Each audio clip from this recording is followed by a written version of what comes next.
आई 9 महिने 9 दिवस आई तू मला तुझ्या उदरामध्ये ठेवलंस. आई गा 9 महिने 9 दिवस आई तू मला तुझ्या उदरामध्ये ठेवलंस. आणि ज्या वेळेला आई तू मला जन्म देत होतीस त्यावेळेला आई तुला किती यातना होत होत्या ग आई, तुला किती वेदना होत होत्या. हे पोरांनो, पळत पळत आज घरी जायचं, त्या माऊलीच्या नजरेमध्ये नजर घालायची, त्या माऊलीला हा प्रश्न विचारायचा. आणि ज्या क्षणाला हा प्रश्न पोरानं तुम्ही तुमच्या आईला विचाराल, टच करून पाणी तिच्या डोळ्यामध्ये येईल बघ. हंबरडा फोडल ती माऊली, तुझ्या गळ्यामध्ये पडल बघ ती माऊली. कारण पोरानं 9 महिने 9 दिवस ज्या वेळेला ती माऊली तुम्हा मला या उदरामध्ये ठेवत असते आणि ज्या वेळेला ती माऊली तुम्हा मला जन्म देत असते, या विश्वातल्या कितीतरी आयांनी आपला शेवटचा श्वास घेतलाय पुरी. या विश्वातल्या कितीतरी आयांनी आपला शेवटचा श्वास घेतलाय.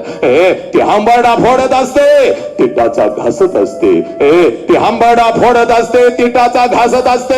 आणि समोर उभ्या असलेल्या डॉक्टरांना ती माऊली सांगत असते, साहेब माझा जीव गेला तरी चालेल साहेब, पण माझ्या पोटचं पोरग मात्र वाचलं पाहिजे साहेब, माझ्या पोटचं पोरग मात्र वाचलं पाहिजे. ज्या लेकराला साहेब 9 महिने 9 दिवस या उदरामध्ये मी ठेवलं साहेब, प्रत्येक क्षणाला मी त्याची वाट बघते साहेब.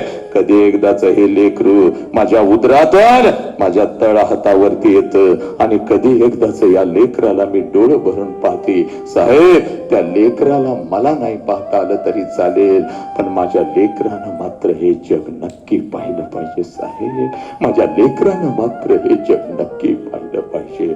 हे पोरांनो, ही